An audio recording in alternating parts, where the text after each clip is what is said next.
Notes app ထဲက scan document feature လေးအကြောင်းသိပြီးကြပြီလားဒီ feature လေးက iPhone နဲ့ အလွယ်တကူ scan ဖတ်ပြီးတော့မှစာရွက်စာတမ်းလေးတွေကိုတင်ဆက်ထားလို့ရပါပြီ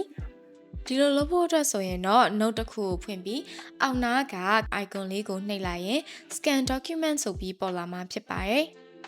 ပြီးရင်တော့စာရွက်လေးကိုကင်မရာချိန်လိုက်ရုံနဲ့ auto scan ဖတ်ပြီးတင်ဆက်ပေးမှာဖြစ်ပါတယ်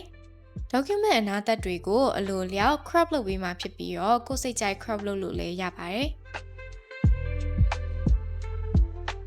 notes ထဲမှာ document တွေကိုစနစ်တကျနဲ့တသက်ရသိမ်းတာဆိုတော့ photo album ထဲမှာလည်းရှုပ်မနေတော့ဘူးပေါ့